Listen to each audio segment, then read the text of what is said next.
That one's also not that impressive, I know. But wait. If this theory is true, and all of this is just inside of Kevin's head, then why does the main character of his fantasy keep changing? Hi, come on in. Hi, come on in. Hi, come on in. Well, at first, I thought maybe Joe and Josh could actually just be from two different kids who took Kevin's spot in the clinic after he died. But the clinic gets shut down at the end of the episode. You made them close the clinic. So they would all have to be from Kevin. But why?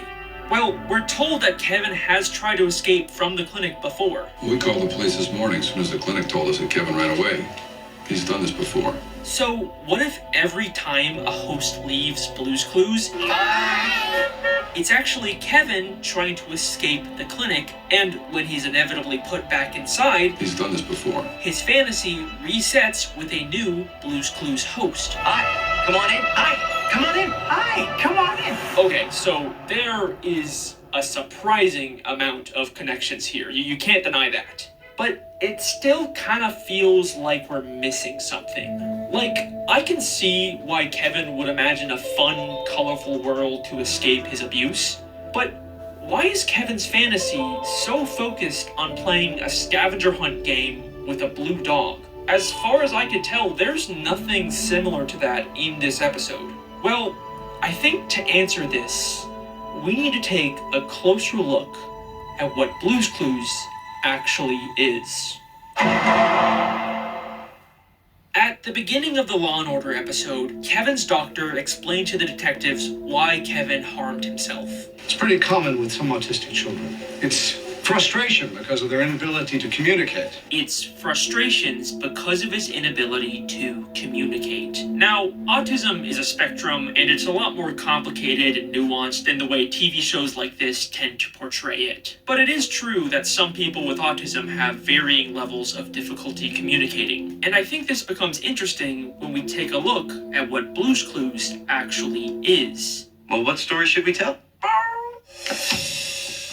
Great idea. We'll play Blue's Clues to figure out what story Blue wants us to tell. It's a game where you try to understand Blue, a character who has an inability to communicate. This is literally the entire premise of the show. So I think that this is telling us that Blue represents the side of Kevin who struggles to communicate with others. Okay, but where did the idea for a blue dog come from?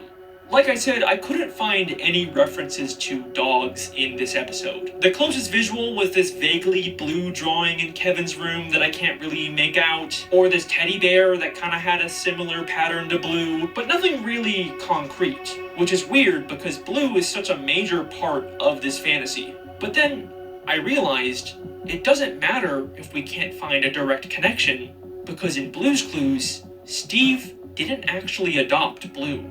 In a flashback episode of Blue's Clues, we learned that when Steve was younger, he read a book about a blue dog. It's a book about a puppy. Which caused Blue to magically come to life. And I think this is also probably what happened with Kevin. We see that the Children's Behavioral Clinic is full of what we can reasonably assume are children's books. Maybe there's a book in here that also gave Kevin the idea for a blue dog, just like Steve. In fact, this idea of a children's book giving Kevin ideas for his fantasy is exactly what we see at the start of the Blue's Clues intro.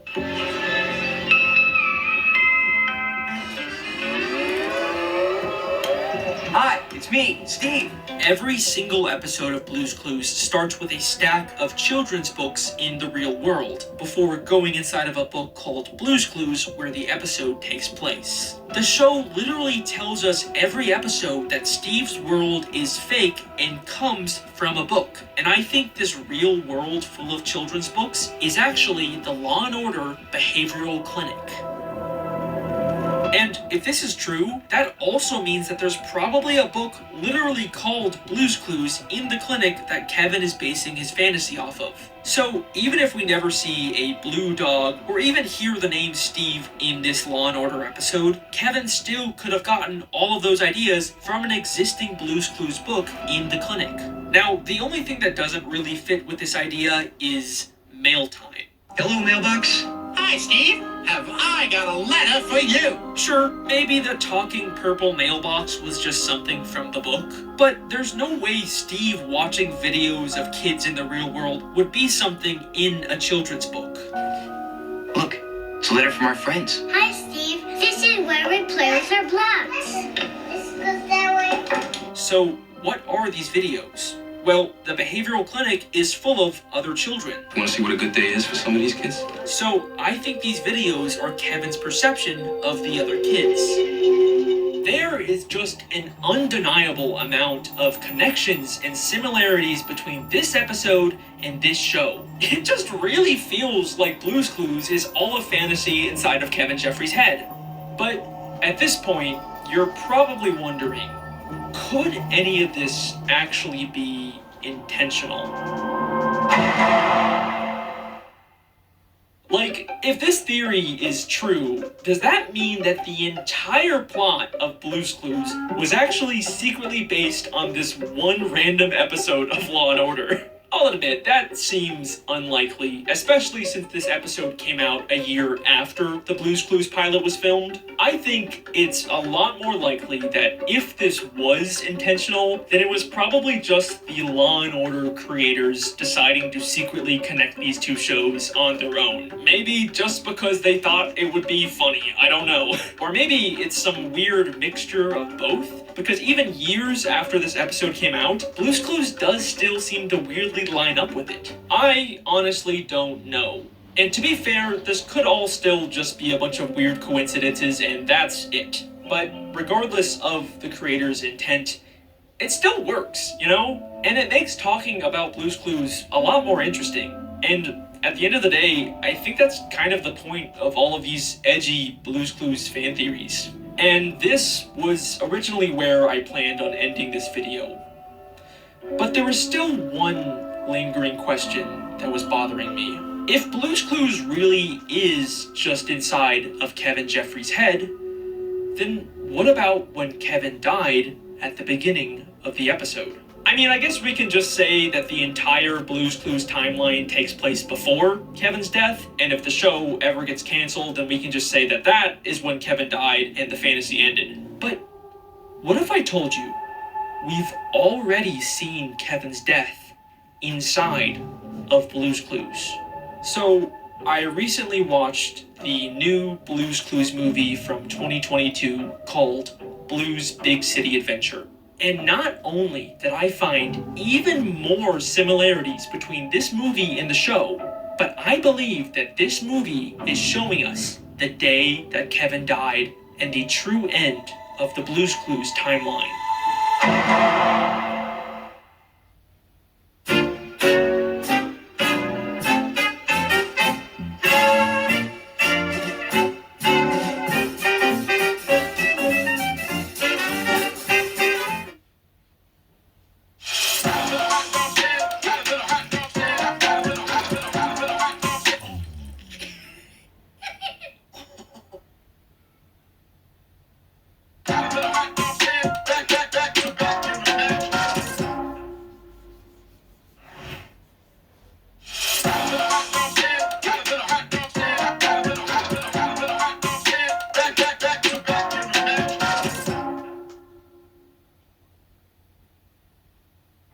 So, this movie is about Josh, the newest host of Blue's Clues, going on a big adventure to audition for a Broadway musical in New York City. Blue?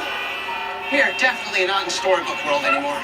It's kind of what you'd expect out of a modern-day Blue's Clues movie. He goes on a journey to the real world and gets lost. There's lots of wacky hijinks, but in the end, he finds his way and gets the part. We want you to be the star of our Broadway show. Yes, of course. Yes. But if you watch this movie with this theory in mind, so many things take on a whole new meaning. The first thing that immediately caught me off guard was the opening song. It's a brand new day.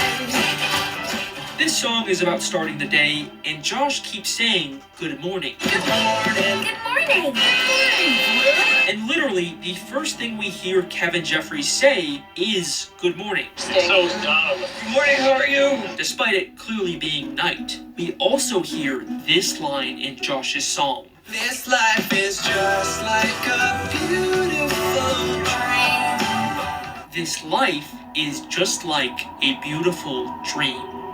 Interesting. And while Josh sings, the other characters keep telling him to wake up. Right away, this movie feels different. Like it's trying to draw attention to the fact that this world is just Kevin's fantasy and it's time for him to leave it. Josh leaves his fantasy world to go to the audition in New York, just like how Kevin escapes the clinic at the start of the episode. And just like Kevin, Josh immediately seems very disoriented by the outside world.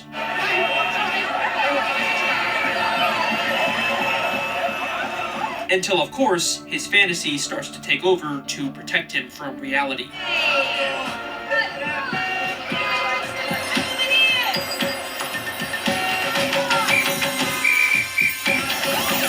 But what's interesting about this movie is that for the very first time ever, we get these little glimpses of Blue's Clues from other people's perspectives. Don't you think so, Madam Mustard? Oh. Long way to meet you. Hello! Mr. Schultz, Mrs. Pepper, am I glad to see you? Like I said, this movie feels different. We learn that Josh's audition is at 3 o'clock, and the whole movie is just him trying to find the audition before time runs out. It's almost time for my audition. Oh my gosh. We don't have much time, Blue. Could this be why Kevin kept asking people what time it was? What time is it? What time? What time? Josh also doesn't know where his audition is. All he knows is that it's in a theater somewhere. Excuse me. Do you know the address to the theater? Which theater? I don't know which theater. Maybe this is why Kevin went to a movie theater after he escaped, because he thought it was his Broadway audition. Now, in the Law & Order episode, shortly after leaving the theater, Kevin gets arrested and then tragically dies in police custody. But that's not what happens in this movie. Josh goes to the theater and gets the part. We want you to be the star of our Broadway show. Yes, of course. Yes. But instead of him leaving and dying like Kevin, we immediately cut to him performing the musical in a big climactic finale. My dream is a reality.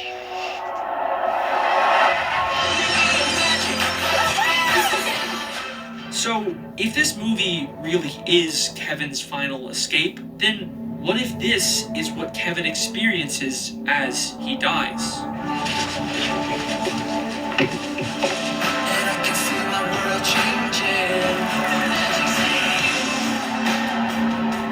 A massive final magical song where he's surrounded by all of the friends from his fantasy, the only people who ever really understood him. Even the old hosts show up for this final send-off for Kevin. And thank you for making this a day and an adventure that I will never forget. I'll never forget how you helped me find all those clues. Thanks again for all your help. No, really. Now it's over. So long. And that is sadly where Kevin Jeffries' story ends. Now, I know this final movie theory maybe doesn't have as much evidence as the rest of my theory, but regardless, I like thinking that maybe Kevin found some peace in his final moments. And yeah, I know that this movie came out 27 years after the Law & Order episode, so it's probably a stretch to say that they're still connected. Wait, is that fucking B.D. Wong? I'm the director of Rainbow Puppy's Broadway musical. B.D. Wong from Law & Order SVU is the fucking director of Josh's musical? I'm not entirely comfortable labeling the suspect a serial killer. We want you to be the star of our Broadway show. Holy shit! We just figured out Blue's Clues. We just figured out Blue's Clues. We just figured out Blue's Clues. Because this is my job. This is actually my job. Alright, that is my theory. Thank you so much for watching. Hope I didn't ruin Blue's Clues for you. Hey, thanks for 1 million subscribers. That's really cool. YouTube sent me this big golden rectangle. So I got that now. Also, Steve Burns is kind of active on the internet these days. So if by some chance you happen to see this Mr. Steve Blues Clues, I'm sure we would all love to hear your thoughts on this theory, even if that's just him calling me crazy. I'm fine, I'll take it. I got more fan theories on the way. I'm doing a High School Musical one, maybe a Breaking Bad one. Seemed like people were interested in that. And I've got a bunch of other ideas I'm working on too, so subscribe to catch those. Make sure you hit the bell icon, because sometimes YouTube just randomly decides not to tell people when I upload. Hello, is anyone watching this video? Did YouTube tell anyone I uploaded? I hope so. Speaking of which, I recently posted a compilation of all of the Don't Feed the Muse web series episodes into one long film, and it's got a bunch of brand new content in it, so check that out if you're interested. Thank you to all the patrons who support this channel. If you sign up to my Patreon, you can get access to videos early, behind the scenes content, and your name at the end of the video. Look at all these names. This could be you. That could be you. Now it's time for So Long. Thanks for doing your part. I will see you next time. Wawa's holiday beverages are here. Try the peppermint mocha or caramel sugar cookie ice latte. Is this too sexy? I'll take it. I wanna be with you everywhere.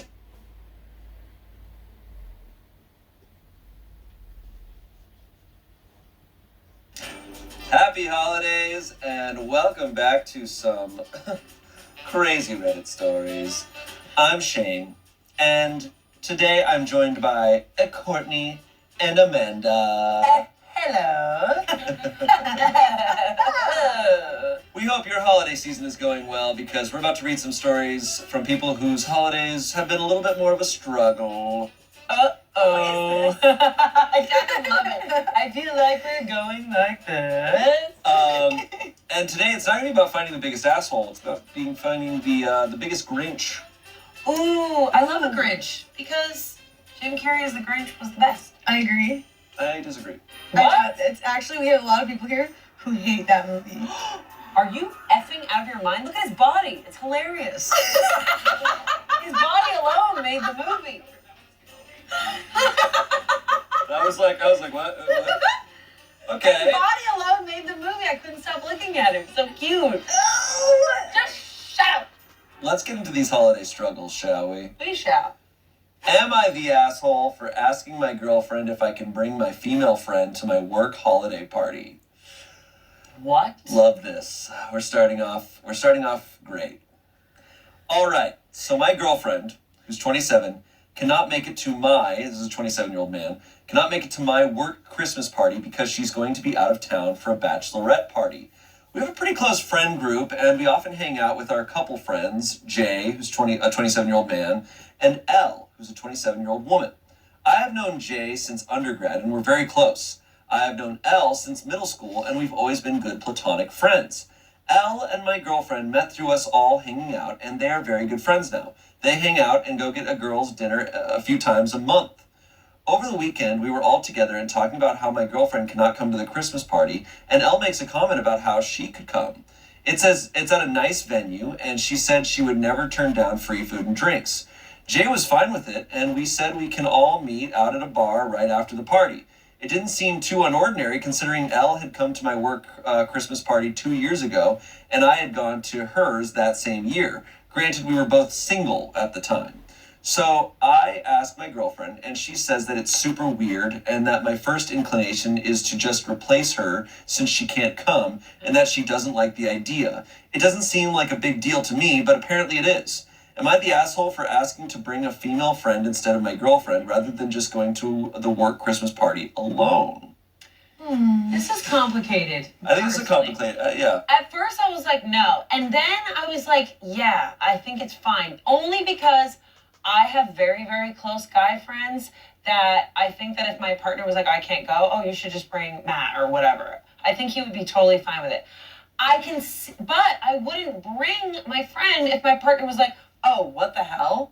Yeah. I think, yeah, but I wonder why they're being like, what the hell? Is it a newer girlfriend? How long were they together? That's true. So I have known Jay since undergrad, and we're very close. I have known Elle since middle school. Really, yeah. And we've always been good platonic friends. So over a decade.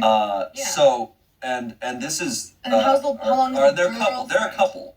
Jay and Elle are a couple. Jay and Elle are a couple, and she's. And Jay is cool with Elle going. And so, how long has OP and his girlfriend been dating? Yeah. Less than 2 years, because he says Elle came to his Christmas party 2 years ago, and I had gone to hers the same year. Granted, we were both single at the time. Okay, this sounds like there's an issue with the girlfriend. She clearly feels upset or worried about the friend. But to me, it's totally fine. A, because Elle has gone to a Christmas party, and Elle has a partner, which doesn't mean. Of course, it doesn't mean anything. For a lot of people, it doesn't mean anything, and it may not mean anything. But if the girlfriend is upset, there's obviously something going on. The girlfriend, I will say, very quickly painted a negative picture. Like, wow, you're so quick to replace me, which is interesting. But I also think about, like, it's a holiday party. It's the time of year. It's the party where you bring people you care about to meet the people you work with. And so if I'm a coworker and I meet OP and OP's like, hi, this is my friend so-and-so, I would be like, oh, I wonder if they're dating and it's not official yet. Or, like, I would just assume things. Mm-hmm. And you'd wonder, like, I don't know, maybe this girlfriend, she can't go. Maybe she sees it as important that she's the girlfriend. She's the one who meets the coworkers. But, like, it's very, like, it's, like, kind of like traditional vibes, like, traditional thinking on that, but I don't know. I want a little more context on this one. Yeah, I want more context. This is one of those stories where I'm like, I feel like I need to talk to these people.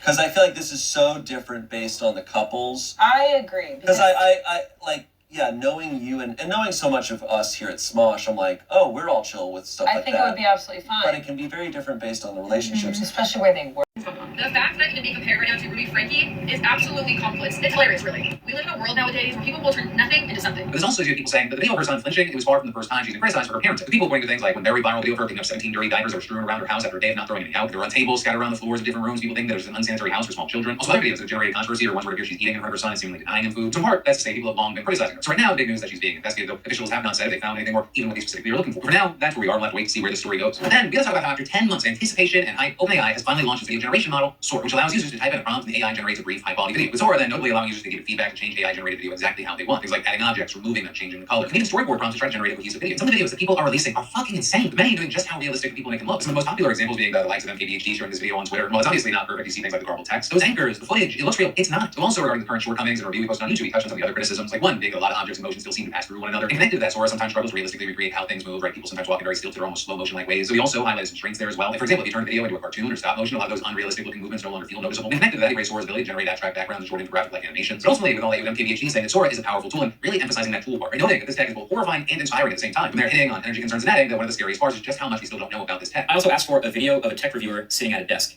and I said nothing about this fake plant. But Sora took the liberty of adding this exact fake plant here, and that is a convenient reminder of the other side of the tools like this, the unknown behind a lot of the tools. Are my videos in that source material? Is this exact plant part of the source material? Is it just a coincidence?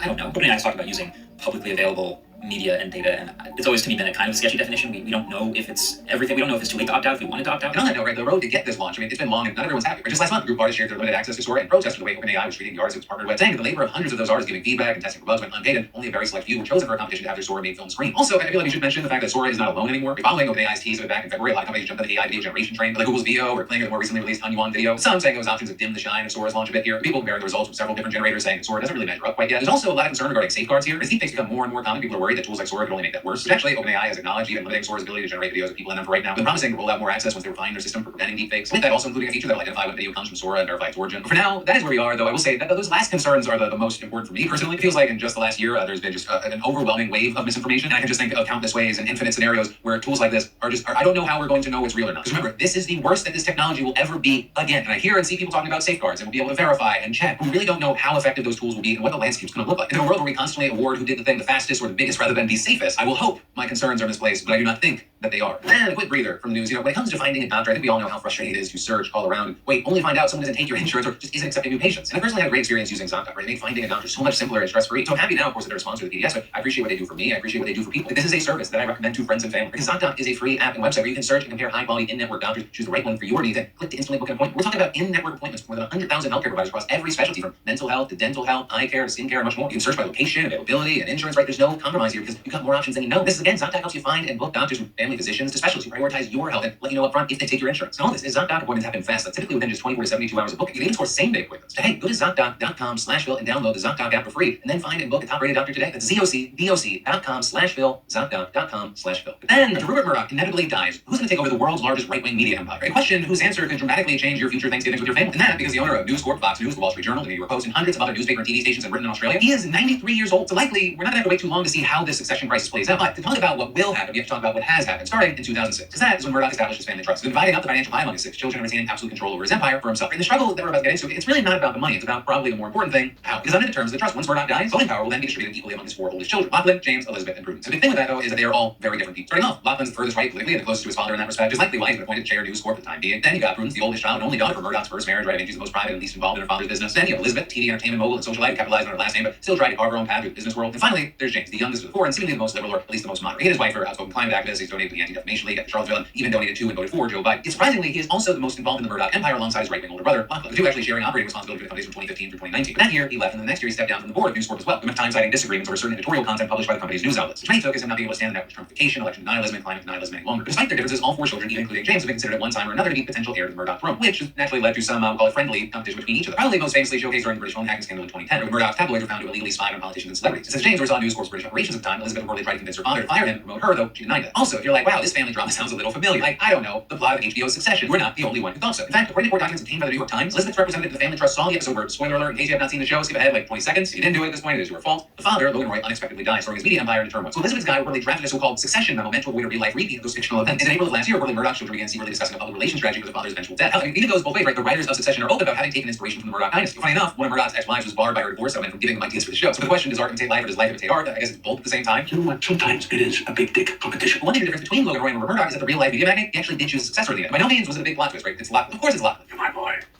You're my number one boy. I mean, that's been pretty clear for several years now, but here's where things get messy. You see, they are still bound by the terms of the family trust, which gives each child equal voting power after their father dies. That is, unless there's one key exception. Murdoch can legally revise the terms only so long as those revisions are in good faith and in the best interest of his beneficiaries. That including his 3 other children, James, Elizabeth, and Prudence, which means that he would have to argue that stripping them of their power is actually in their best interest, whether they realize it or not. Or in other words, daddy knows best. So on their side, Murdoch argued that consolidating power around Lachlan would ensure that the companies remain on the right-wing course, would keep them commercially viable and therefore financially benefit the less right-wing kids. But on the other side, James countering that Fox and News Corp slide into Trumpism may have actually brought short-term profit, but it threatens the empire's long-term future. For a while, Prudence and Elizabeth's loyalties, they were a bit more ambiguous, so the Murdoch-Lachlan team thought these found betrayed. But they reportedly alleged the daughters participated in a brewing plot by James to launch a coup against Lachlan after Murdoch's death and reel in the empire's right-wing bent. The pointing there to a meeting that James, Elizabeth, and Prudence had at a hotel in London last year has proven their alleged scheme. That's why in a blueprint to revise the family trust fittingly titled Project Family Harmony, Murdoch's and Lachlan's lawyers singled out James as the so-called troublesome beneficiary. But now the news this week is that the Nevada commissioner tasked with reviewing these conflicting claims has completely shut down Murdoch's proposal to revise the trust. The commissioner writing a 96-page opinion that the plan was a carefully crafted charade to permanently cement Lachlan and Murdoch's executive roles inside the empire, regardless of the impact such control would have over the companies or the beneficiaries of the family trust. And specifically there, he concluded that Murdoch and Lachlan acted in bad faith for months, and then only notifying the other children mere days before a scheduled vote at a special emergency meeting of the trust. Meanwhile, Murdoch and Lachlan have been securing other votes by appointing 2 very interesting representatives to the trust. First, William Barr, yes, that William Barr, Trump's former attorney general. And second, an unnamed person whose research into the trust consisted of Google searches and YouTube videos about the Murdochs or the fictional family in the show Succession. So now James, Elizabeth, and Prudence have put out a joint statement in response to this news saying, we welcome Commissioner Gorman's decision and hope that we can move beyond this litigation to focus on strengthening and rebuilding relationships among all family members. But with all that, the war is in no way over yet and probably not even close. Right now, because the commissioner only weighs the testimony and evidence and submits a recommended resolution to the probate court. Then the district judge has to ratify or reject that recommendation, and of course that decision can be appealed. And then, of course, even if these legal matters don't work, Lachlan can try other power plays like buying out his sibling shares. So very likely this is not going to be the end of hearing about juicy legal family drama. And hey, best thing of all, you don't even need a subscription to Max for this one. And then more stuff you probably don't want to hear about news. A new Boeing whistleblower is now saying that employees installed defective parts on planes in order to keep the production line moving. So let's talk about it, right? So the whistleblower in question is a man by the name of Sam Mohawk, who's worked in quality assurance at Boeing for 13 years, and specifically working at a factory in Renton, Washington, where around 30% of all commercial airliners are made worldwide. And yes, that also means where the infamous Alaska airline jet that lost its door plug after takeoff was assembled. But with the news today, Mohawk just spoke out for the first time in an interview with 60 Minutes, where he said that he started noticing problems during the pandemic, when Boeing was increasing production and coping with supply chain issues. And as a quality inspector, part of his job is to keep track of the defective airline parts that are separated out and then put into what's known as parts jail, where they're supposed to be under lock and key with a whole chain of evidence to make sure that they're not put back into any plane. So Mohawk, he says that because of the pressure to keep production moving, moving, some factory workers went in this protocol and just took parts out of parts shell and his team was looking. We've explained there's so much chaos in that factory that there's a desperation for parts because we have problems with our part suppliers. So in order to get the plane built and out the door in time, I think unfortunately some of those parts were recycled back onto the airplanes in order to keep building the airplane and not stop it in production. When asked whether this was a continuous problem or a couple of bad parts being put on a jet, Mohawk responded, I think it's happening repeatedly. We have thousands of missing parts. Also beyond that, he said it's not just the small parts that go missing, but rather major ones like rudders. And we're talking about one of the key tools for literally steering a plane. With Mohawk alleging that 42 flawed or non-conforming rudders have gone missing. Rudders that very significantly likely would not last the 30-year lifespan of a Boeing jet. So the prospect of these missing faulty parts being installed on Boeing aircraft is seriously concerning. And in fact, with that, Mohawk said that he actually warned both Boeing and federal regulators about safety lapses mere months before the door plug disaster. Which is why he claimed he wasn't surprised by the incident at all. But he also believes the door plug debacle could just be the beginning, telling 60 Minutes. I think without a proper investigation, it could lead to a catastrophic event. It might not happen within the first year, but down the road, they're not going to last the lifetime that they're expected to last. It's like Russian roulette, you know? You don't know if it's going to go down or not. So obviously, super wild and alarming claims, but also very notably, they echo similar allegations made by another whistleblower that we talked about on the show before. That being John Barnett, a quality manager who apparently took his own life while in the process of giving a formal deposition against Boeing. And specifically there, Barnett alleged that Boeing would compromise safety in order to rush jets to the production line, claiming that managers would pressure workers to ignore federal regulations, including by not tracking defective parts properly. And after Barnett's death, other whistleblowers felt they needed to come forward with this, including Merle Myers, another whistleblower who has spoken out before and relayed his allegations in 60 Minutes in the segment featuring Mohawk. And Myers, he had a 30-year career at Boeing and worked as a quality manager before he left. And he told 60 Minutes that back in 2015, he discovered that defective landing gear axles that had been thrown away were brought back to the factory. And alleging that the workers installed them on planes to meet the fast-paced production schedule and not spend time waiting for new, properly functioning parts. So he even providing photos to 60 Minutes that showed the axle spray painted red and clearly marked as scrap. With the adding that they learned scrap parts like this have been taken without approval for over a decade, and sometimes workers would just use chemical cleaners to remove the red paint that denoted them as faulty. And with this, Boeing, for its part, has previously denied Myers' claim about the axle. This also, as he told 60 Minutes, that senior managers would openly talk about these issues and even compete for broken parts at meetings attended by vice presidents. So with that, we also saw Boeing hitting back against all the allegations made in the 60 Minutes segment with a blanket statement. Them saying that they investigate all quality and safety concerns, including those of the whistleblowers, and address any validated issue. Also saying the whistleblowers interviewed by 60 Minutes and shared their concerns with the company and added, we listened and carefully evaluated the claims, we do not doubt their sincerity. Some of their feedback contributed to improvements in our factory processes and other issues they raised were not accurate. But to be clear, based on investigations over several years, none of their claims were found to affect airplane safety. Then going on, we claim we encourage and welcome employees' feedback and will continue to incorporate their ideas to make Boeing better. So really, not anything different than we've seen Boeing say in response to many whistleblower claims that have come out against them in the last year or so. And honestly, it's also pretty hard to square that largely unspecific denial with one, what we've seen with our own eyes and ears, and two, what's been relayed by an ever-growing number of whistleblowers and damning investigations. And take a quick break from the news. With the holiday season upon us, I know I'm going to be consuming a bit more alcohol than usual. But with pre-alcohol, I can stay on track and not let the season throw me off course. I felt like I used to have to choose between a festive night out and being productive the next day. Not anymore, thanks to Z-Biotics Pre-Alcohol, a fantastic sponsor of today's PDS. They're created by actual PhD scientists who basically engineered a probiotic that's like a secret weapon against rough mornings. So it turns out that not great feeling, it's not just about dehydration, it's just a toxic byproduct in your gut that's trying to mess your day up. The Z-Biotics Pre-Alcohol, it produces an enzyme that breaks that stuff down before it can wreck your next day. So just make Z-Biotics your first drink of the night, pace yourself, stay hydrated, and you're basically setting yourself up for success. No more writing off entire days to recover. Just go to zbiotics.com/Franco to learn more and get 15% off your first order when you use Franco at checkout. And all this is pre-alcohol is backed with 100% money back guarantee. So if you're unsatisfied for any reason, they'll refund your money, no questions asked. That's zbiotics.com/Franco and use code Franco at checkout for 15% off. And then massive international news. We talk about this latest massacre in Haiti. And I say the latest because unfortunately this country is no stranger to this type of violence. But even with that, this attack, it stands out because you had gang members armed with guns, knives, and machetes descending on one of the poorest neighborhoods in the country's capital, killing at least 180, nearly 130 of those people were over 60 years old. With gang members even burning their bodies and flinging them into the sea. So of course, one of the questions is why? Why did this happen? Well, with that, a leading Haitian rights group described this massacre as the personal vendetta of a gang leader who had been told that voodoo caused his son's deadly illness. And another group saying the attack targeted, quote, all elderly people and voodoo practitioners who, in this gang leader's imagination, would be capable of casting a bad spell on his son. And all of this is since the massacre, elderly residents and voodoo practitioners are reportedly still being targeted by gangs. Also, with that, I should say, like with voodoo, it's not what you might think it is. It turns out it's often been misunderstood and misrepresented in Western popular culture, but it's actually a religion like any other. In fact, it's one of Haiti's official religions, coexisting alongside Christianity, for example, is one of several recognized faiths. So with all that, you've had the country's recently appointed prime minister vowing every resource of the state to be used to restore peace and exact justice, saying the machinery of the state will be deployed in all its force and with the greatest speed to track down, capture, and bring to justice the perpetrators and accomplices of this unspeakable carnage. But of course, it's not all that easy, right? Gang-related violence has already killed 5,000 people this year, and more than 700,000 people are currently displaced. And in June, like we talked about, a Kenyan-led police force was deployed to try and help authorities take back territory from gangs. But it has struggled to actually make progress, as it's also dealt with chronic shortages of funding and personnel. Things like only around 400 and 2,500 foreign officers pledged to the mission actually being deployed. And then last month, violence in the capital flared up again, triggering an all-new wave of displacement. Also, as you might remember, 3 U.S. airliners were struck by gunfire while taking off for landing from Haiti's main airport. So with that, the airport has remained closed, and flights from the U.S. remain halted, which is just further complicated humanitarian relief efforts. And then, as it was enough on top of all of that, there's been a recent shift in the neighboring Dominican Republic. And the two nations, they share the island with Hispaniola. So of course, besides Haiti, it's the country that's been most affected by the displacement crisis triggered by the violence there. With that, saying in October that they would start deporting 10,000 Haitians per week. And the country's foreign minister later saying the general feeling of the Dominican population is that we are providing social services greater than what the Dominican Republic is responsible for. And saying the international community has left us alone to attend to Haitian needs. And with that, we've seen more than 71,000 people reportedly being deported to Haiti since just October. But then also on top of taking issue with the very idea of forcing people back to a country as unsafe as Haiti, you have human rights groups saying that rules have been plagued by abuses and a lack of due process. For example, the New York Times reporting there that, well, cage-like trucks fitted with iron bars that appear designed to carry livestock line up every morning at the border between Haiti and the Dominican Republic. But of course, rather than being loaded up with cattle, are filled with people being deported. People who reportedly include young men, pregnant women, unaccompanied children, even some people who have never lived in Haiti. Which is why you have activists and deportees saying that immigration agents are simply sweeping black people off the streets regardless of their residency status or even citizenship. This including, for example, a 29-year-old guy born in the Dominican Republic to Haitian parents who said he had a police report showing that he reported his national ID card as lost. But for now, we'll have to wait to see what happens. So the situation just somehow appears to be getting worse and worse. Then, in other international news, I gotta talk updates about the whole Syria situation. Because as we talked about before, in just about a week's time, rebels led by a group by the name of HTS advanced all the way from Aleppo to Damascus, taking control of both cities and toppling the government of Bashar al-Assad, whose family has ruled the country for over 50 years. So now, of course, we're waiting to see what comes next. And so far, a man by the name of Mohammed al-Bashir has been appointed to Syria's interim prime minister, and he's the guy who's been heading the HTS-led government in and around the city of Italy. The yesterday meeting with HTS leader Abu Mohammed al-Jalani, as well as previous Syrian prime minister, who for now is working with the group on the transition. So also with that, you have the UN saying that it might actually remove HTS from the terror list if it passes the test of forming a truly inclusive transitional government. But of course, while HTS may be saying it, even doing some of the right things right now, it's too early to fully tell. But in the meantime, we are already seeing foreign powers that see themselves as having a stake in the conflict taking action. With Israel, for example, being a big one, with the country's warplanes reportedly already carrying out hundreds of airstrikes across Syria, including on Damascus. With the Israeli defense minister saying today that the country's navy successfully destroyed the Syrian fleet. But with that, these strikes are reportedly targeting what Israel says are suspected chemical weapons and missile sites in Syria to prevent prevent them from, quote, falling into the wrong hands. But it also doesn't end there, right? There's also boots on the ground. So reportedly, Israeli ground forces making the first open crossing into Syrian territory since 1973. Specifically, the IDF confirming that its troops operating in Syrian territory beyond a demilitarized UN-monitored buffer zone established by a 1974 ceasefire. And in fact, the Syrian Observatory for Human Rights, a UK-based monitoring group, reported that Israeli tanks were seen penetrating the far southwestern countryside of Damascus. So with that, we saw the UN Special Envoy to Syria cautioning Israel that its airstrikes and ground invasion into Syrian territory need to stop, and saying that its actions are in violation of the 1974 agreement. And Israel, for their part, is claiming that it's just a short-term measure. Netanyahu also actually testified for the first time in his corruption trial today, saying, "We gave the Israeli army the order to take over these positions to ensure that no hostile force embeds itself right next to the border of Israel," saying this is a temporary defensive position until a suitable arrangement is found. But with that, you also had a lot of people doubting his words, saying Israel is exploiting Assad's downfall to expand into Syria, making a land threat. And this is, of course, whether that's true or not, the perception that it is, it could have real consequences. With one expert, for example, even telling NBC News, if Israel pushes further or stays permanently in areas it currently controls, then this will fuel instability and embolden radical elements who could use religious rhetoric to justify fighting Israel. Of course, with that, Israel is not the only foreign power involved. About 900 American troops are currently in the northeast of the country, and Biden saying that they'll stay there supporting the Kurdish-led Syrian defense forces against the Islamic State. Because while ISIS is much weaker than at the peak of its power in 2014, it still reportedly has thousands of members in Syria. And with that, the U.S. has already carried out dozens of airstrikes aimed at ensuring the group doesn't take advantage of the chaos. Also, the Department of Justice has unsealed charges against what it said were two high-ranking Assad officials, charging them in connection to the torture and abuse of U.S. citizens and other detainees in Syria between 2012 and 2019. Although, that said, Biden officials have also tried to distance themselves from appearing too involved, especially when it comes to the question of the new Syrian government. With the same, for example, State Department spokesperson Matthew Miller saying, ultimately, this is a process that needs to be led by Syrians, not by the United States, not by any other country in the region. So what we can do is make clear that we will support the Syrian people on this path towards a better future. But also adding, we're going to protect our own interests while we do that. We're going to make sure that ISIS doesn't reemerge. And then we got to talk about Turkey, because over the past few days, Turkish-backed forces have launched attacks against those U.S.-backed Kurdish forces. While the U.S. and Turkey have now reportedly reached an agreement to ensure the safe withdrawal of the SDF, there's still concern that Turkey and the allied HTS could target the Kurds again. One retired general even telling the Washington Post that HTS may not be willing to leave the Kurds alone in the semi-autonomous northeastern region that they controlled for several years. So finally, with all this, we got to talk about Iran and Russia. Because like we talked about yesterday, some say that being distracted by the wars in Ukraine and Gaza are part of the reason Assad fell so easily. And now, one of the big questions is whether the new Syrian government will kick their forces out of the country. With Iran specifically, people wondering if the potential loss of an ally in the region might push them to pursue nuclear armament more aggressively. But ultimately, and unfortunately, I do not have any answers therefore. This is more a mixture of updates and a description of a powder keg being packed more tightly. Then finally today, let's talk about yesterday with some commentary. Starting with the fact there were just so many comments about Luigi Mangione. There just being no shortage of people giving Luigi alibis, saying things like, it was Waluigi, you got the wrong guy. And that's not him. Luigi wasn't in New York. He was hanging out with me in Hawaii. We're chilling in the water looking for pearls. Yeah. Some also sarcastically using the defense we've seen lawyers make for their young clients who did horrible things, saying Luigi is a young man with a promising future. Let's not ruin his future over a mistake. 3 months in prison with time served seems appropriate. There's also a good chunk and varied conversation around kind of a class warfare and the haves versus the have-nots. People like Cricket saying, I told my friend that he was snitched on by a McDonald's employee, and her first response was, what happened to class solidarity? It was also a good chunk of commentary about the announcement of the arrest being made. It was raised 42, writing, quote, we should never underestimate the power of the public to be our eyes and our ears, has never sounded like less of a thank you and more of a threat. Some responding, your neighbors could be your enemies, is always an authoritarian propaganda state. And finally with this, there's a lot of conversation around what is the trial and what is the jury going to look like with this? Right? Some saying I have no clue how they're going to find a jury without some bias against the health insurance industry. Others saying, remember, people, you as a jury have the power to come to your own decisions outside what the law says, and good luck finding a jury willing to find him guilty. Who really knows what this is going to look like? I'm very interested if this is going to be done privately or if this is going to be like a televised thing. Just based off of what we've seen online in the past week, I can't even imagine the circus that could be. You know, it's going to be a long road from here till then, and we'll have to wait to see. That, my friends, is the end of your Tuesday evening, Wednesday morning time with the news. For more news you need to know that you might miss, I got you covered right here, or you just have your eyes on the future. I'll see you right back here tomorrow. I love your faces. I'll see you then.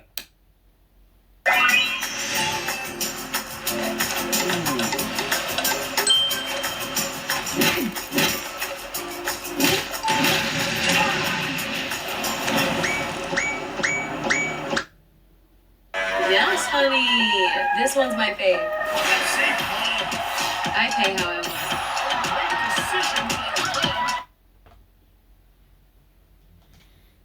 Welcome to Reddit Stories. I'm Shane, and today's theme, we have some shocking stories. And I'm with two shocking individuals, Damien and Tommy. Brendan also let out a gasp. That was actually, I don't think I've ever seen Brendan show fear. I should have you guys know, the original plan for today's episode was going to be silly stories, but then apparently so many shocking stories, so many shocking developments happened that they changed this. So this episode in itself is a bit of a shock. No laughing, no humor. Silly is out. Silly is out, shocking is in. I'm so glad they told us because, like, I was prepped for a silly episode and I pre-canned all of my reactions, like. And now you're screwed. Yeah, because if it was shocking and I didn't know that, and someone's like, "My mom turned out to be bats," I'm like, I don't want to do that. I probably wouldn't get that reaction. I love the idea of rehearsing your reactions for Reddit. We all do that, right? Look at the mirror beforehand. Oh, definitely the asshole. Yeah. Not the asshole. Yeah, you gotta look. Tears. We'll have a shock scale. We'll try to keep a shock scale going. We'll see, like, after each story, we'll be like, okay, how much did that shock you? Got it. We'll see if we hit a 10. Oh, we're doing numbers. I think like 1 through 10. I was thinking like DDR vibes of like crazy. Sure, you can do that too. Phenomenal. Nice foot. Nobody's stopping you from doing that. Yeah. All right. Our first story. Am I the asshole for not wanting to get rid of the anime body pillow that saved my marriage? So this anime body pillow saved a marriage. Let's see. My husband and I are best friends during the day. Love of my life. It's at night that's an issue. I'm a blanket stealer. I once yanked them so hard my poor hubby flipped a full 180. Hubby, for his part, is a thrasher. Bruce Lee would be jealous of the moves he pulls off while unconscious. It's a constant war between us when we fall asleep, and both of us often wake up sore and exhausted. It was starting to affect our relationship. Neither of us wanted to move to a separate bed because we liked spending our nights together, but it seemed like an inevitability. We were both crabby every morning, and we started fighting as soon as we got up. It sucked, but neither of us wanted to concede defeat and move to the other bed. Quick background, I was a huge nerd as a teenager, full-on otaku. Go ahead, cringe, I do too. One night as a joke, I brought down an old anime body pillow from the attic. I know, the cringe. And I plopped it down between my husband and I, declaring it our demilitarized zone. Hubby also thought it was hilarious, and we named her DMZ-chan. She stayed there the whole night. It was a game changer. DMZ-chan protected me from hubby's REM-induced rampages, and she's just heavy enough that I can't yank the blankets at full speed. DMZ-chan is now a beloved part of our nightly routine. We both thought it was the funniest thing, but she legitimately helped us solve the only real issue in our marriage. One day, mother-in-law stopped by to pick something up. She got up to use the restroom, passing by our open bedroom door. You can guess what she saw. DMZ-chan. Propped up in the middle of our bed, her giant soulful anime eyes looking right back at mother-in-law. When she got back, she quickly grabbed her stuff and left. Hubby and I both confused. She later mentioned DMZ-chan to hubby while they were on the phone, and it absolutely mortified him. As far as I know, mother-in-law now thinks we're deviants in a three-way relationship with a body pillow. Hubby was too embarrassed to explain, and now he wants to put DMZ-chan back in the attic. I was upset. I told him I didn't want to go back to boxing with each other at night, and that DMZ-chan helped us so much in that. He agreed, but suggested we get a normal, plain body pillowcase to replace her. I felt like there was no need to spend the money on something we already have, and if it was really that big an issue, we can put her in the closet while we have company over. Hubby is firm in that she has to go permanently. I know he's embarrassed, but I feel we shouldn't have to compromise our inside jokes to appease other people. Am I the asshole? Don't put her in the closet. Do not put DMZ-chan in the closet. So disrespectful. Yeah, what are her soulful eyes going to look at in the closet? No. I thought the mother was going to, like, come out and be like, my hero. We are a Demon Slayer household. That's true. You know what? Tanjiro as a body pillow, the pattern would actually lend to more rooms. Mm-hmm. And look, man, I don't know. I'm a weeb. You know, she's using the word otaku. I'm like a whatever floats your boat kind of thing in a relationship where it's like, if it's not hurting anybody, like, I don't care if you want an anime boobies poster, like, live your life. They're both dying on weird hills because both solutions are pretty easy. Yeah. Here it's like either, throw it in the closet when the mom's over if like you don't want her to see that, or get another cover for it or buy another body pillow. Or use that time to wash the cover, like, ew. Yeah, maybe they have. We don't know if they have or not. Well, but it's so easy to hide it. Well, I don't understand why it's like, no, we have to get rid of it. I have a question about body pillows. I don't know shit about them, really. As a weeb, but yeah, go for it. So, in my eyes, they have the body pillow, like... Right. Can they not flip her over? Or is there a... Oh, is there a blank side? From my early Smosh days, when they were cleaning out a closet, I don't have the pillow, but I have like a cover. They were like getting rid of a One Punch Man one that they'd used from a sketch, and I still have it like in a drawer. And so like it's one of like One Punch Man just like this, and then there's another side where he's just like a little bit more like lounged back. God. So I think it ranges. Also, one time as a prank, I wanted to make one of myself for a partner. Didn't end up following through, but I'm just like, it can be anything, but there are usually two sides. Glad you didn't know it would be like the sweater curse, where you make a sweater for your partner and they break up with you. That's so true. Oh my God. And then make a body pillow for someone. There's 5 different like body pillow covers of me floating around out there, and go to the wrong Goodwill and you're just like, huh. There's a lot of these. I like your specific number. The verdict was not the asshole. Yeah. Not the asshole. The real problem isn't about removing the pillow, but the fact that your mother-in-law made a scene about something that isn't any of her business. Your husband should stop enabling that. I agree. Someone said, info, can't you just take the cover off? Lastly, someone said, okay, but it's not about pleasing other people anymore, is it? Your husband is now uncomfortable with the pillow. You wouldn't be uncomfortable with the plain pillow he is suggesting, so it seems pretty obvious that the choice here should be, you're the asshole, unpopular, I know. So he's saying like, yeah, she wasn't saying like this body pillow means so much to me. It's been up in the attic for a long time. I don't think she's admitting like, no, I actually love this body pillow and I love the cover on it and stuff. Right. She was making it sound like it's just like this whatever thing, but now she doesn't want to get rid of it either. I don't know. It's interesting. In my opinion, there's something so fun about having it be like that pillow is a person that we love. It's very charming and funny. It's fun. It's DMZ Chan. I know. Which sounds awesome as hell. Crazy to get that pillow. By the way. Absolutely batshit crazy. It's a lot of issues all in a row, and I'm just like, yeah, I didn't say it. It's fun because then you're just like, good night, honey. Good night, DMZ Chan. I don't know. I like it, but I agree though. It's like just change the pillow, whatever. Put it under the covers too. Like there's so many immediate solutions. Like sometimes someone vents to you and they're like, I just want to vent. I don't need solutions. But sometimes you hear it and you're like, damn, I guess you could just not do that at work anymore, huh? Like this is one of those moments where you're like, just tuck it over the. It's a pillow. It's a pillow. It's a pillow, dude. It's DMZ Chan. You named it is the problem. What I admire most is Amanda because she is so professional but so fun and casual at the same time, and like I feel like when things get to her, she handles things so well and just has her boundaries and is just so calm, cool, and collected about it, and just like, yeah, she's good boundaries. I was also gonna say Amanda. Really? What are your reasons? It's like that. It's like that. Yeah. I'll say for me, I think someone who I really admire is Kiana, who's in Yes, charge of the yes, Semoske definitely. channel. She's where she's very proficient are things that even if I'm good at, I feel very insecure about. I want to get better. She's extremely organized, extremely punctual, like just a very professional, and just kind of has everything very calculated. Like she's a master at spreadsheets, which is something that I just think is a really awesome skill. And I'm like, that's the stuff that intimidates me. Like anything paperwork or technical or just organizational. I'm like, dang, that to me is like you're an adult. Yeah. You get that stuff done, Yeah. and she does it like it's nothing. Yeah, I'm trying to learn so much from her on that stuff. Like she reminds me of when I did like those tests in school to become a Microsoft Office specialist. Like just so savvy with all of the Google things. Okay, I have a different answer actually. Okay. Anthony. Aww. Yeah. Cause Great.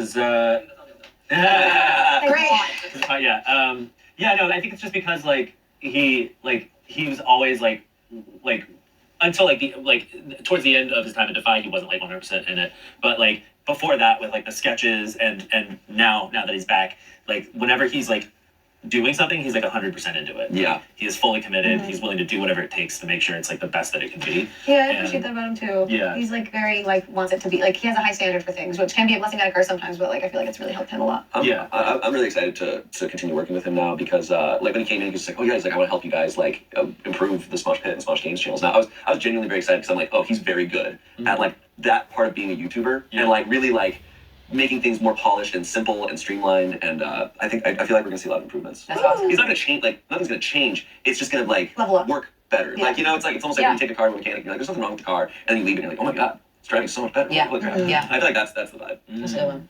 I don't know. These are all really good ones. Didn't say what you guys said. Oh, there's so many good people. An easy answer is Zoe because I feel like she can do anything. Yeah. I really love and admire Chance because I need to be around that confidence and that just like I can do anything vibes. It's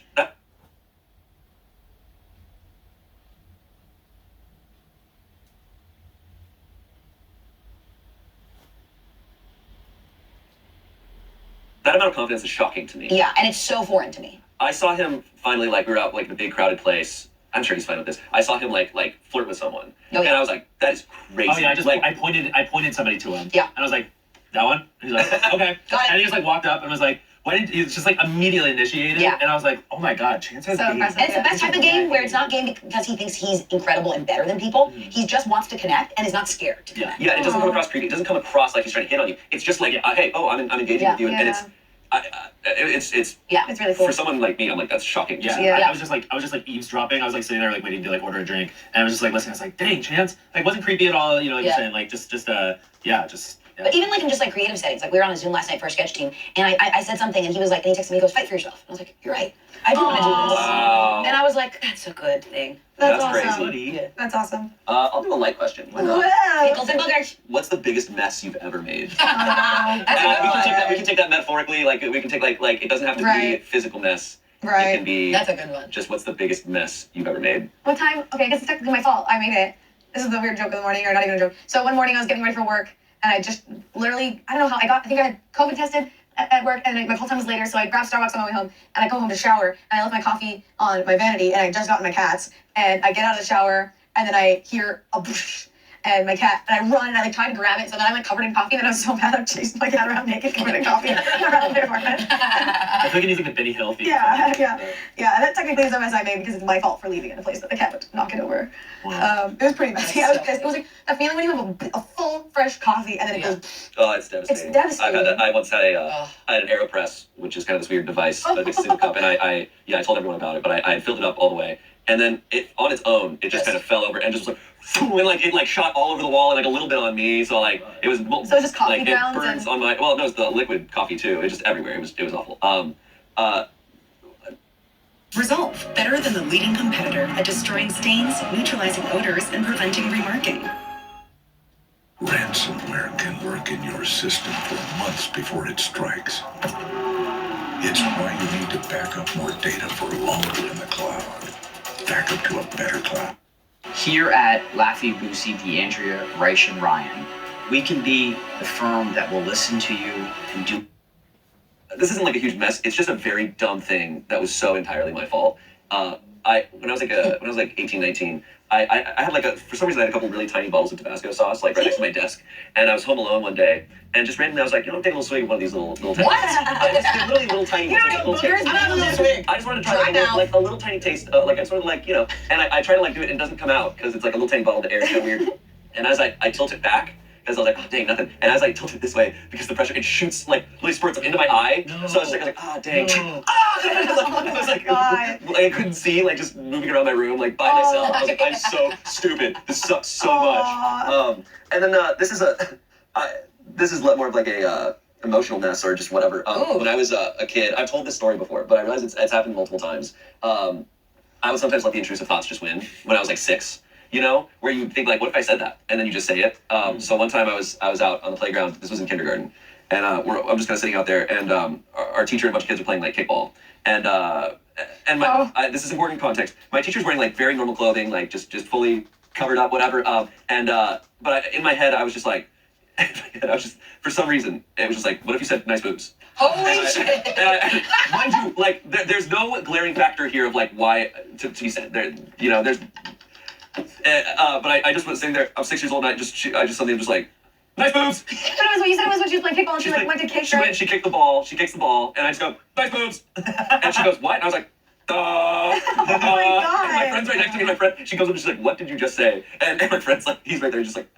Oh. And I said, nice kick. And she's like, no, you did not say that. What did you say? And I said nice boobs. and then I got in so much trouble. But I was like, my parents found out. And I think they were like, what? Oh god. And I'm 6. I don't actually care about human bodies at all. Okay. But there was another time I realized it happened, and I completely forgot about this, where my brother had gotten an eyebrow piercing.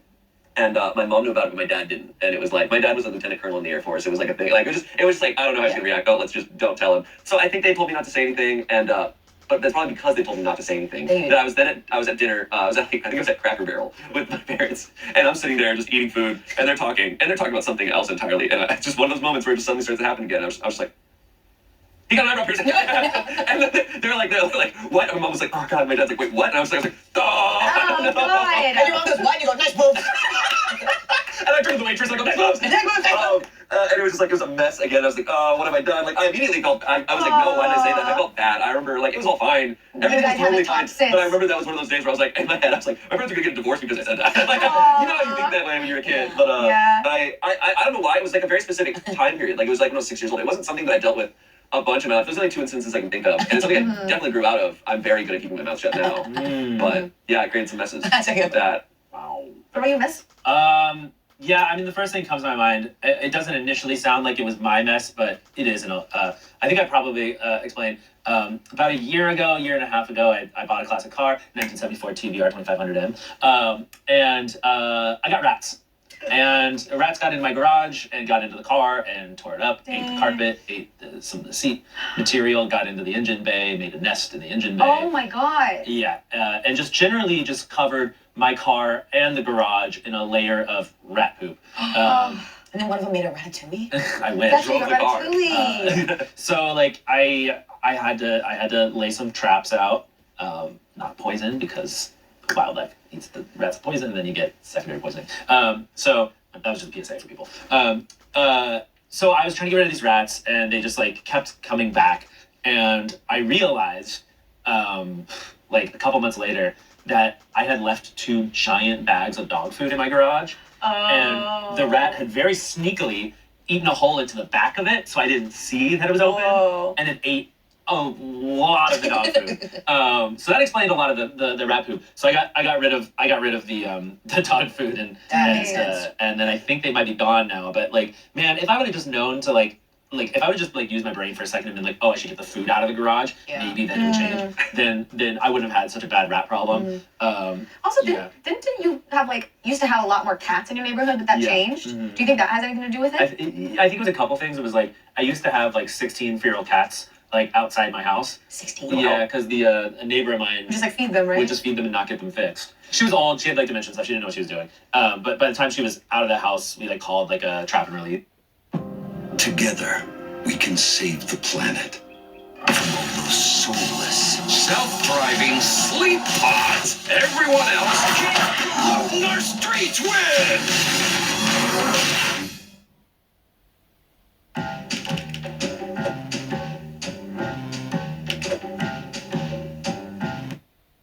Do you have subscriptions that are forgotten or even hidden?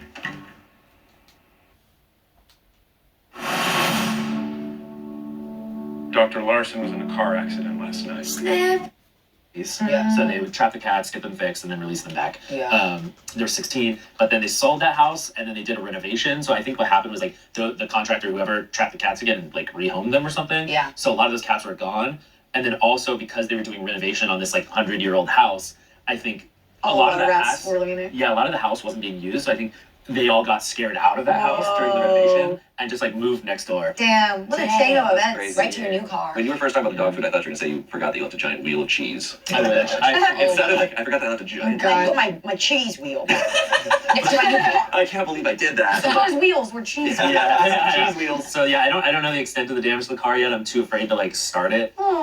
So it's quite a mess that I haven't quite sorted. Maybe my brothers can help you. Sunday. Just gotta steam it, babe. Time to suit up. Have suit. Okay. Shane, your mess made me think of the one thing I did that was a social mess I made. I made a huge social mess. And I'll say it really quick. There was a couple that I was friends with, both individually, and then when they got together. And then I was friends with them as a couple, and they dated for a year, and then they broke up.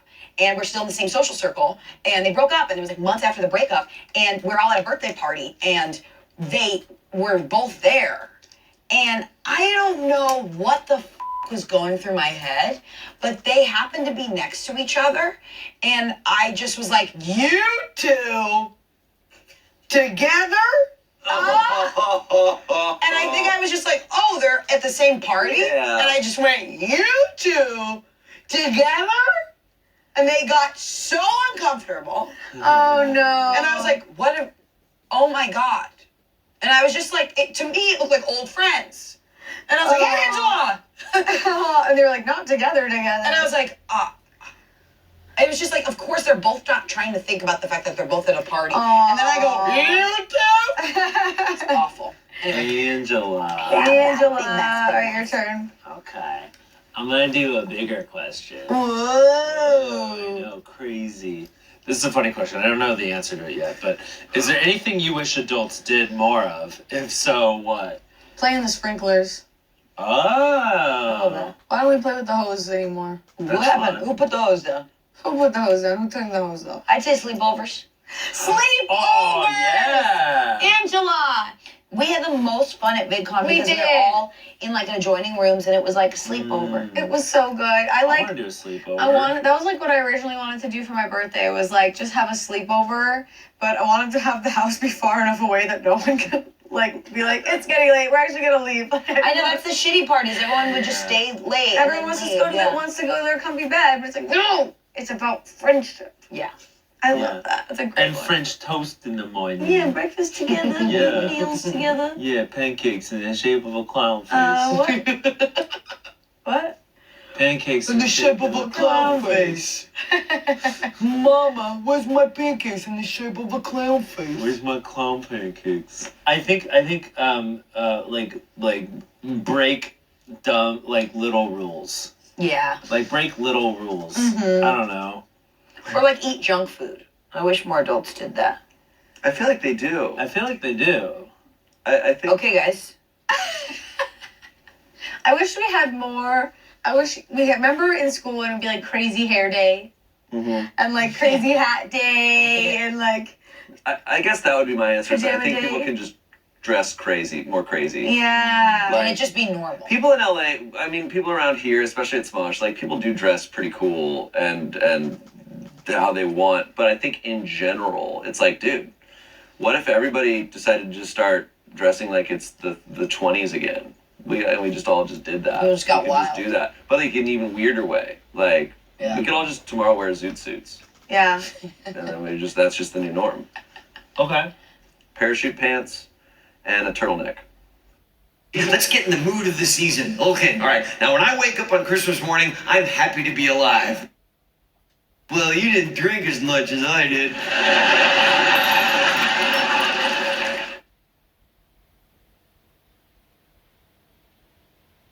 At Total Wireless, we got your back every day. Just look at the facts. We give you 50% off the Total 5G Unlimited plan. That's only $25 a month for one line. They don't. We locked your price for 5 years. They don't. So fact those guys, right? Get the facts. Then switch to Total Wireless. Holiday shoppers, Rosetta Stone Unlimited is 50% off now. Gift lifetime access to all 25 Rosetta Stone languages for just $199. Get the gift of a lifetime for 50% off at rosettastone.com. Holiday offer ends soon. Discover Theratears, like no other dry eye drop in the world, with the 5 vital electrolytes found in natural tears. Do you believe that there's no such thing as a dumb question? I think that's a pretty dumb question to ask. I don't think there's such a thing as a dumb question, because if you don't know something, you should feel comfortable asking. Yeah, and you're not going to learn it. You believe that? Well, I think a lot of people are afraid to ask questions for that reason, and I think like in school you're discouraged from asking questions because if you ask questions, it means you didn't know something, and if you didn't know something, that was bad. That's a good So point. I feel like a lot of times, like I often pretended like I knew something, or like overcompensated on like maybe I didn't really know something, but I just pretended like I knew more than I actually did because I didn't want to be the guy that didn't know something. Yeah. And I think that got me into trouble. There's a fear, especially I feel like with dudes on the internet, a fear of looking stupid, and it causes us to be really stupid because it means you never can learn. You're not allowed to like not know something, so you have to pretend you know everything. Where you see it really bad is on Twitter. Like people joke about as soon as some sort of big event happens, like say like some sort of military invasion happens, suddenly everyone on Twitter is a military strategist. Yeah. And then like when the submarine was lost and missing, everyone suddenly became marine experts. Bro, you guys, they made me take shots before we recorded this. It's not what it looks like, man. Don't come with the excuses. You stole my magnifying glass and then still shot yourself. I've never seen gameplay like this, bro. I've never been part of gameplay like that. That's pretty bad. That's insane. Let me take a gander here. Doing that. I don't have a magnifying glass, you cheap bitch. Bro, I don't know what you're this paying attention when you do that. I was gonna 50-50 you guys, but I forgot Hayden fucking shot himself. Bon voyage. You really did me like that. Bon voyage. That officer is you did me like that. Parlez-vous français. Come on, this is easy. This is free. You got beer. Drink up, baby. There you go. Oh, there goes the live round. Yeah. You fucking cringe lord. Well, that makes it easy then. Yeah, very easy. That's all me. Nice shot. Okay. I wanted that so bad. Ain't gotta mean know what it is, don't shoot himself game, bro. Don't trip, don't slip. All right. Give me something juicy. Oh, What? I don't yeah. know what this shit is. I have to use one of these to figure out what's going Out on. these new items for sure. Wait, is Hayden just gone for the rest of the gameplay? Well, until one of us dies. Yeah, somebody Oh, needs to okay. die real fast so I can return, please. All right. Why do you get first turn? What kind of shit is this? What do you mean? It's still my turn. I didn't go last time. Oh, okay. All right. What is it? Mind your business. Did you see? Did you check? Are you sure? Oh, interesting. Didn't like what you saw. How would he do that? Did you miss it too? Tom? Did you miss it, Dom? Are you guys both here right now?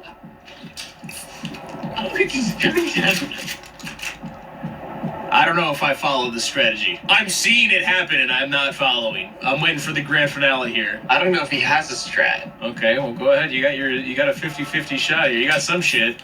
Interesting choice. Okay, well there you go. All right. That's big. Go ahead. That's big for the program. Appreciate your ass.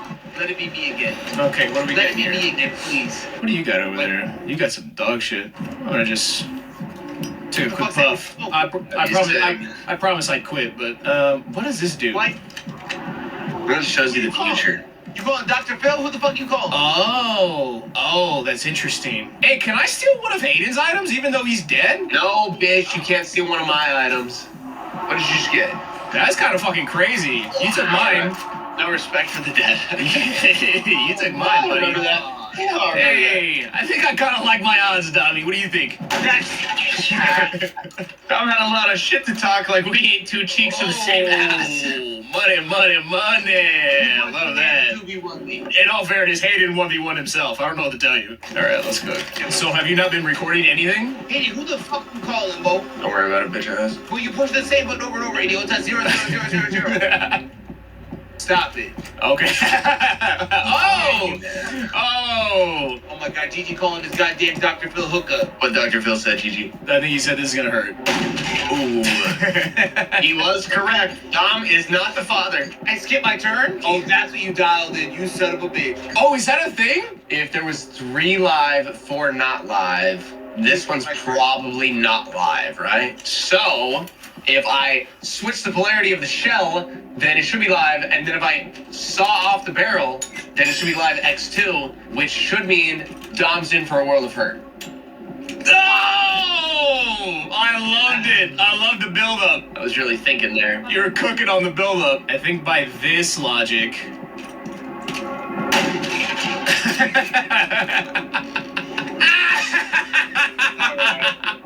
Okay. Sorry. What you doing with that beer? That's a blank. Don't worry about that. Okay, that doesn't really change things. All Why right. did you drink a beer and then use a magnifying glass, you fucking idiot? What you mean? Oh! Interesting. Is this fucking rack not dead? No? Oh, yeah, there's one live, huh? Oh! Wow. That's certainly awkward. Diabolical. Oh, was that a genuine mess up? Unfortunately, bro didn't make it past math 1. God okay. damn it. Dang! Okay, you gotta start actually keeping track. What you got? What items you guys got over there? Dom, what you got over there? Mind your business, bitch. Ooh. What the fuck's the phone do? Dr. Phil got some interesting things to say here. What do you say? Is she stupid and ugly? Is that true? Ooh. He didn't say that. But it's what he was doing. Unfortunately, he didn't tell me what the shell was going to be, but he didn't tell me that. Okay, this is interesting. Oh, this shit is fucked. Okay, I see. Should be 4 and 2 now, I think. Let me see what's going on here. Oh, I like that. I like Get that. the goddamn phone call again, I'm gonna beat your ass. I like that. I like what's going on here. I like what's going on here. You better shoot goddamn AD. You wouldn't shoot your Juno, would you? That's my support, dude. After everything we've been through. That's my support. Okay, I'll close my eyes. I'll close my eyes and I'll just click somewhere random on the screen. You motherfucker. Damn! Who'd I shoot? That's unlucky random stuff. Who'd I shoot? Give me this shit back. Oh, dude, you said you'd quit, dude. Stop. What the fuck's this? Oh, finally using the phone. That's some bullshit. Okay, buddy. Okay, buddy. All right, pal. Go ahead. Somebody getting pop goes the weasel, goddammit. You got me. You motherfucker! You caught me. I'm gonna have to call somebody. Who you goddamn call? You don't even know what shell you are, no way. What the fuck? You don't fucking know how many shells are left there, how many are blank, how many are live. Okay? I don't have a clue, to be honest. That's the problem. You got this. You got this. You got this. You got this. I'm gonna smoke a cigarette. I'm gonna think about it over a cigarette. Did you even lose a life? You already full health. Turns out I'm full health. So I was just smoking the cigarette for the love of the game. Bro is pumping for the sport. He's sick. All right. What did yourself as a blank? You promise? I'm thinking it probably is. I know that with my new education, with my bachelor's degree, I can go a lot further.